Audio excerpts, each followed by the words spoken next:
Franken groped her on tour for the troops and has a photograph to prove it. Franken now apologizing. Will he be forced from the Senate? Also tonight, a woman accusing Roy Moore of sexual misconduct, her first television interview. He had power over me. He had me in a position where I couldn't do nothing, and I didn't want it. Her story as a brand new poll from Alabama shows Moore's support slipping. News tonight about your taxes. Republicans passed their sweeping plan in the House. Can it pass in the Senate? And what will it mean for how much you pay?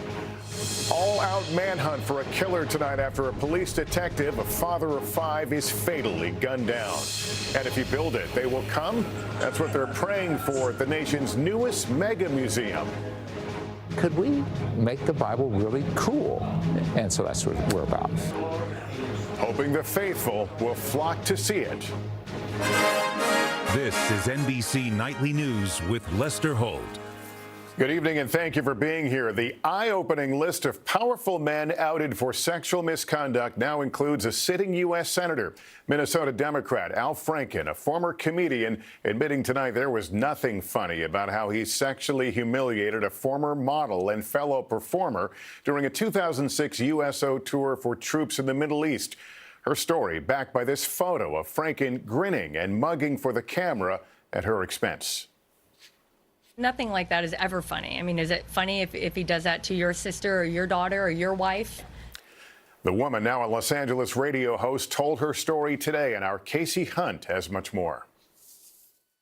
It happened so fast, and he just mashed his lips against my face, and he stuck his tongue in my mouth so fast. Radio host Leanne Tweeden today saying "Me too," accusing Democratic Senator Al Franken of kissing and groping her against her will. I almost punched him, because every time I see him now, like, my hands clench into fists. She says it happened in 2006, before he was a senator and while she worked as a model, when they were both on tour overseas with the USO. I guess I've always wondered if I had any talent. Well, you've got talent. Acting talent, Al. They remember the tour differently. I was kind of the co-host with a beautiful woman named Leanne Tweeden. All I can remember is that his lips were really wet and it was slimy. In my mind, I called him fish lips the rest of the trip. Tweeden releasing this photograph. This morning, Franken first released a short statement saying, quote, "It was clearly intended to be funny." But later, in a second, longer statement, saying he was sorry and felt ashamed, writing, quote, "I don't know what was in my head when I took that picture, and it doesn't matter. There's no excuse." The apology, sure, I accept it. Yes, I mean, people make mistakes. Franken also asked the Senate Ethics Committee to investigate his conduct. Sexual harassment is inappropriate in every circumstance, in every way, whomever is involved. I think that it has to be investigated, and no one gets a pass. I have a Me Too story to share. Leanne Tweeden says Congresswoman Jackie Speer, who told her own story about sexual harassment in Congress, inspired her to speak out now. I mean, look, I was afraid to speak out 11 years ago. I wanted to say something, and there were people around me who said, "Oh my God, you will get annihilated and you will never work in this town again." And I was afraid of that. Tonight, leaders in both parties are calling for an ethics committee investigation. An investigation like that could lead to the expulsion of a U.S. senator, but it's extremely rare. The last time it happened was way back in the 1860s. Lester. Casey Hunt on Capitol Hill tonight. Thank you. And on the other side of the aisle, new signs that sexual misconduct allegations against Alabama Senate candidate Roy Moore may be taking a toll. A new poll now shows Moore trailing his Democratic rival by 8 points among likely voters. But Moore remains defiant, speaking out today, surrounded by some of his strongest supporters, religious conservatives, even as more women come forward. NBC's Gabe Gutierrez has the latest. Are your accusers lying? Today, Roy Moore refused to answer specific questions about the latest allegations against him. They're not only untrue, but they have no evidence to support them. But he vowed to stay in the race, flanked by more than a dozen religious leaders from across the country. This is an effort by Mitch McConnell and his cronies to steal this election from the people of Alabama, and they will not stand for it. This as more women are coming forward to accuse Moore of unwanted advances, ranging from inappropriate flirting to sexual assault. I was in shock, and I was so humiliated, and sickening. Tina Johnson says Moore groped her at his law office in 1991 when she was 28 and trying to settle a child custody case. When I got up and went out, he grabbed my behind. He had power over me. He had me in a position where I couldn't do nothing, and I didn't want it. I was vulnerable, and he took advantage of that, and he knew it. Becky Gray, then 22, says she worked at the mall in Gadsden, Alabama. She says she reported Moore to her manager when he kept asking her out. It always seemed a little creepy to me because he was so much older, and why would someone that age be hanging out at the mall? Gina Richardson tells the Washington Post she was a high school senior when a 30-year-old Moore called her school and had her pulled out of math class to the principal's office, where she says he asked her out. Days later, she told the paper a date ended with an unwanted, forceful kiss. The White House says if the claims are true, Moore should drop out. The president believes that these allegations are very troubling and should be taken seriously, and he thinks that the people of Alabama should make the decision on who their next senator should be. Moore's supporters are digging in. This media and you people are sick, and you desperately need the Jesus that he knows, but you're a disgrace. Despite allegations now from at least 9 women, the Alabama GOP is sticking by Moore, breaking ranks with the National Party. The governor here says a special election will go on as planned on December 12th. Lester? Gabe Gutierrez in Alabama tonight. Thanks. And now to those big developments in Washington concerning your taxes and how much you will pay. House Republicans today passed their version of a sweeping tax plan. It's now the Senate's turn to pass their own plan where the road ahead is much more uncertain. And the question everyone is asking is how will it affect how much I pay? NBC's Kristen Welker has details. Celebration on the House floor after Republicans passed a bill that would cut taxes by more than $1.4 trillion over 10 years, slash the corporate tax rate to 20% from 35%, and simplify the number of tax brackets. It's about giving people more take-home pay. It's about raising wages. Today, President Trump was on Capitol Hill before the vote to rally the House. Behind the scenes, he's also focused on the Senate, where tax reform faces the highest hurdle after Republicans inserted a surprise provision to repeal the Obamacare individual mandate. Tonight, another obstacle. The Joint Committee on Taxation estimated the Senate bill would raise the average tax rate for those making between $10,000 and $30,000 in 2021 and on all income groups making under $75,000 in 2027. The leading Republican on the Finance Committee, Orrin Hatch, calling the findings misleading. Republican Ron Johnson opposes the bill. I will work my tail off over the weekend to fix this problem so we can move forward with a pro-growth tax reform. The president has said the GOP tax bill will cost him.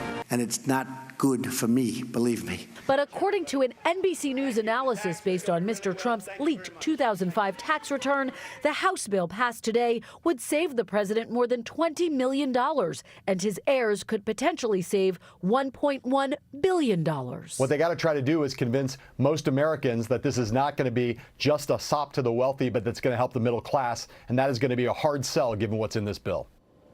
And tonight, the Russia probe is back in the spotlight, with congressional investigators saying Jared Kushner failed to turn over key documents last month of interest emails about WikiLeaks and Russia. Kushner's attorney says they've been responsive and will continue to cooperate. Lester.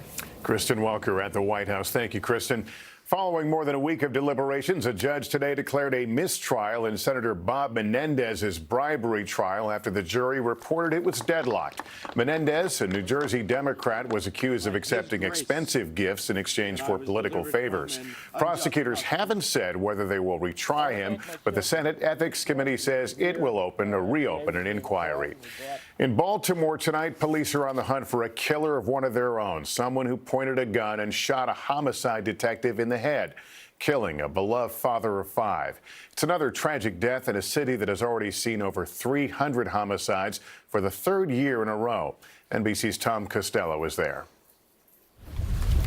In a crime-ridden section of West Baltimore tonight, yet another murder, but this time it's a cop. We do not know where these shots came from. We have officers in bad locations. Let everybody take cover somewhere, okay? 18-year veteran homicide detective, 43-year-old Sean Suter, a former naval officer, husband, and father of 5, shot in the head after approaching a suspect he thought looked suspicious. We remain dedicated and committed to finding the person who ended such a beautiful life. For 24 hours, police have canvassed these streets that have been racked by years of violence. 2 weeks ago, an off-duty D.C. police officer who lived here was gunned down. It makes me sad because I grew up in this all my life, and I just had a child, and I don't want him to go through this. In the 318 days since the start of the year, Baltimore has recorded a murder on nearly every one of them. It now has one of the highest murder rates in the country, along with St. Louis, Detroit, and New Orleans. Poverty, drugs, and gangs are entrenched here. I'm sick and tired of being sick and tired. Again tonight, the Charm City is pleading for peace. We need to stop the violence. The mayor here says prosecutors and judges get part of the blame because they repeatedly let violent offenders back out on the streets. And meanwhile, tonight, the city continues to look for the cop killer who took down this father of 5. Lester? Tom Costello in Baltimore tonight. Thank you. There's word this evening from Washington, something you rarely hear these days, a bipartisan deal on guns. Congress is responding quickly to the discovery that the Air Force failed to report records that would have blocked the gunman from buying the rifle he used to kill 26 people at a Texas Baptist church. Our Justice correspondent Pete Williams has details on the new proposal. 11 days after one of America's worst mass shootings, Sutherland Springs, Texas, is still burying its dead. A procession of hearses carried the 9 members of John Holcomb's family, a loss spanning 3 generations. So many mourners came for Wednesday's funeral that some were turned away. Couldn't get in to see John, but I've been praying for him ever since it happened. 3 more victims, Joanne Ward and her 2 children, were remembered at separate services. The discovery that the gunman, Devin Kelly, was able to buy the rifle he used in the shooting because the Air Force failed to report his domestic violence conviction while he was stationed in New Mexico has forged an unusual bipartisan move to shore up the gun background check system. The driving force is a Republican senator from Texas, John Cornyn. I just can't, in good faith, face another grieving family who's lost their loved one due to a preventable shooting. The bill would give states more money to improve their reporting of background information to the FBI's databases, and it would set new standards for the military services and other federal agencies to report court-martial convictions, records that would block a gun purchase. Federal officials whose agencies failed to meet new reporting goals would not be eligible for bonus pay. Tonight, the NRA says it supports the bill, which also requires the government to remove inaccurate information in the databases within 60 days if it prevents someone from buying a gun. Lester? Pete Williams, thank you. Now to an NBC News exclusive revealing the sophistication behind Russia's social media propaganda machine. Tonight, a Russian who worked for one of the alleged nerve centers where lies were created and spread speaks out. NBC's Kelly Kobiea has the story. Is this it? This is the building? Yes, of course. The troll factory? Yes. Tonight, a look inside Russia's disinformation campaign from 26-year-old Vitaly Bespalov, one of dozens of 20-year-olds churning out fake stories in what he calls a factory of lies. Did you create fake accounts?